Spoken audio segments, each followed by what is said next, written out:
Hi, ഇതൊരു കുറച്ച് പഴയ വീഡിയോ ആണ് കേട്ടോ. ഒത്തിരി പഴയൊന്നുമല്ല, കഴിഞ്ഞ മാസം എടുത്ത വീഡിയോ ആണ്. കാരണം നമ്മൾ കടയിൽ പോയപ്പോഴത്തേന് ഒരു 3-4 ഉദ്ദേശത്തോട് കൂടിയിട്ട് ഒരു പൈനാപ്പിൾ വാങ്ങിയതാണ്.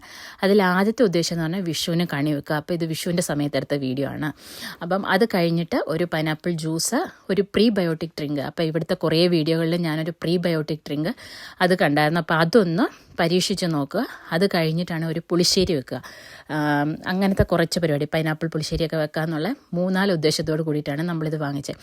ഞാനിവിടെ ജർമ്മനി വന്നിട്ട് 2 വർഷം കഴിഞ്ഞു. പക്ഷേ ഇതുവരെയായിട്ടല്ല, ഞാൻ ആകെ 2 തവണ മാത്രമാണ് പൈനാപ്പിൾ വാങ്ങിയത്. ഒന്ന് ഇവിടെ വന്നപ്പോഴത്തേക്കിന് ഇവിടുത്തെ പൈനാപ്പിളിൻ്റെ ടേസ്റ്റ് എങ്ങനെ ഉണ്ടെന്ന് അറിയാൻ വേണ്ടിയിട്ട് എടുത്തു. പക്ഷെ നല്ല പുളിയാണ്, ഒരു ചെറിയ ഊറും മധുരമേ ഉള്ളൂ. അപ്പം നമുക്കത് അത്ര പിടിച്ചില്ല. അപ്പോൾ അതുകൊണ്ട് തന്നെ പിന്നെ നമ്മൾ വാങ്ങിയിട്ടുമില്ല. പിന്നെ വാങ്ങിക്കുന്നത് ഈ വിഷുവിന് കണി വെക്കാൻ വേണ്ടിയിട്ടും ഇങ്ങനെ 3-4 ഉദ്ദേശങ്ങളുള്ളത് കൊണ്ടും വാങ്ങി നോക്കിയതാണ്. അപ്പം ഈ പ്രാവശ്യം വലിയ വ്യത്യാസമൊന്നുമില്ല. പൈനാപ്പിളിന് നല്ല പുളി തന്നെയാണ്, പുളിയും ഒരു ചെറിയ മധുരം മാത്രമേ ഉള്ളൂ. അപ്പോൾ നമുക്ക് ഇപ്പോൾ ഇവിടെ എന്ന് പറയാനായിട്ട് ടെമ്പറേച്ചർ എന്ന് പറയാനായിട്ട് ഒരു 25 ഡിഗ്രിയൊക്കെ വരുന്നുണ്ട്. അപ്പം ചേട്ടായാണ് കുഞ്ഞിനെ വിളിക്കാനായിട്ട് സ്കൂളിൽ പോയിക്കുകയാണ്. അപ്പോൾ തിരിച്ചിട്ട് വരുമ്പോഴത്തേനും നമുക്ക് കുഞ്ഞും ക്ഷീണിച്ചാണ് വരുന്നത്. അപ്പം നമ്മൾ നടന്ന് വരുമ്പോഴത്തേനും നമുക്കും ഒരു ക്ഷീണമാണ്. അപ്പോൾ അവർക്ക് വേണ്ടിയിട്ട് ഒരു ജ്യൂസൊക്കെ റെഡിയാക്കി വെക്കാമെന്ന് വിചാരിച്ചു. അങ്ങനെ നമ്മൾ ജ്യൂസിന് വേണ്ട കുറച്ച് ഫ്ലഷൊക്കെ എടുത്തിട്ട് നമ്മൾ അതെല്ലാം കട്ട് ചെയ്ത് മാറ്റി. അപ്പോൾ നമ്മൾ തൊലി എത്തുമ്പോൾ ഇച്ചിരി ഫ്ലഷോട് കൂടിയിട്ട് വേണം ചെത്തി മാറ്റി വെക്കാനായിട്ട്. അപ്പം അതും നമുക്ക് ഇതിനുള്ളതെല്ലാം കൂടി അങ്ങോട്ട് എടുത്ത് മാറ്റി വെച്ചു. അപ്പം ഇവിടുത്തെ ഇത് നോക്കിയപ്പോഴും നമുക്കൊരു ചെറിയ പുളിയാണ് കേട്ടോ. നമുക്ക് അത്യാവശ്യമുള്ളത് ഒരു 2 ജ്യൂസിനുള്ളത് നമ്മൾ കട്ട് ചെയ്ത് അങ്ങോട്ട് മാറ്റി വെച്ചു. പിന്നെ നമ്മുടെ അത്യാവശ്യമായി നമുക്ക് വേണ്ട പ്രധാനപ്പെട്ട തൊലി അത് കളയാതെ നമ്മൾ എടുത്ത് മാറ്റി വെച്ചു.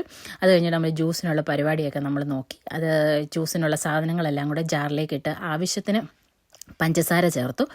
അത് കഴിഞ്ഞിട്ട് നമ്മളിവിടെ ഫിൽറ്റേർഡ് വാട്ടറാണ് ഉപയോഗിക്കുന്നത്. ഇവിടുത്തെ വെള്ളത്തിനൊരു കട്ടിയുള്ളതുകൊണ്ട് നമ്മളത് തണുപ്പിച്ച് ഫിൽറ്റർ ചെയ്തിട്ടാണ് നമ്മൾ ഉപയോഗിക്കുന്നത്.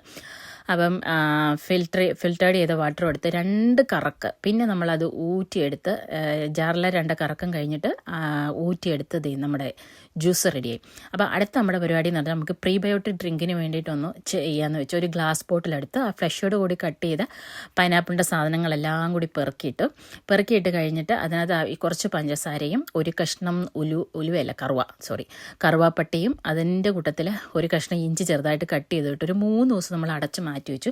അത് കഴിഞ്ഞിട്ടെടുത്ത് നന്നായിട്ടൊന്ന് മിക്സ് ചെയ്ത് അരിച്ചെടുത്ത് വേറെ ഗ്ലാസ് ബോട്ടിലാക്കിയിട്ട് അതൊരു 2 ദിവസം മാറ്റി വെച്ചു. 2 ദിവസം മാറ്റി വെച്ച് കഴിഞ്ഞിട്ട് നമ്മളത് കുറേശ്ശെ ഐസ് ഇട്ട് ഉപയോഗിക്കുകയാണ്. പക്ഷേ ഇത് നല്ലൊരു ഡ്രിങ്ക് ആയിരുന്നു കേട്ടോ, കുടിക്കാനും നല്ലതാണ്. അപ്പോൾ നമ്മുടെ വയറിനൊക്കെ നല്ലൊരു സുഖം കിട്ടിയതുപോലെ തോന്നും. അപ്പോൾ എനിക്ക് എപ്പോഴും ഗ്യാസിൻ്റെ പ്രശ്നമൊക്കെ ഉള്ളതുകൊണ്ട് നമ്മൾ ടാബ്ലറ്റൊക്കെ കഴിക്കുന്നതാണ്. അപ്പോൾ നമുക്ക് അതൊക്കെ എനിക്കൊന്ന് കുറച്ച് ദിവസത്തേക്ക് ഒഴിവാക്കാൻ പറ്റി. എനിക്കത് ഇഷ്ടപ്പെട്ടു. എനിക്ക് വയറിനൊക്കെ ഒരു നല്ലൊരു ഫ്രഷ്നെസ്സും സുഖവും ഒക്കെ കിട്ടിയ ഒരു ഇത് കിട്ടിയായിരുന്നു. അപ്പം അതുകൊണ്ട് തന്നെയാണ് ഞാനിതിവിടെ ഒന്ന് കാണിക്കാമെന്ന് വിചാരിച്ചത്. എല്ലാവരും ഒന്ന് ട്രൈ ചെയ്ത് നോക്ക്, നല്ല ടേസ്റ്റാണ്. അപ്പം നമുക്ക് ആവശ്യത്തിന് കുറേശ്ശെ എടുത്ത് ഉപയോഗിക്കാം. അപ്പോൾ ഇത്രയേ ഉള്ളൂ. അപ്പോൾ ഒന്ന് ചെയ്ത് നോക്കണേ.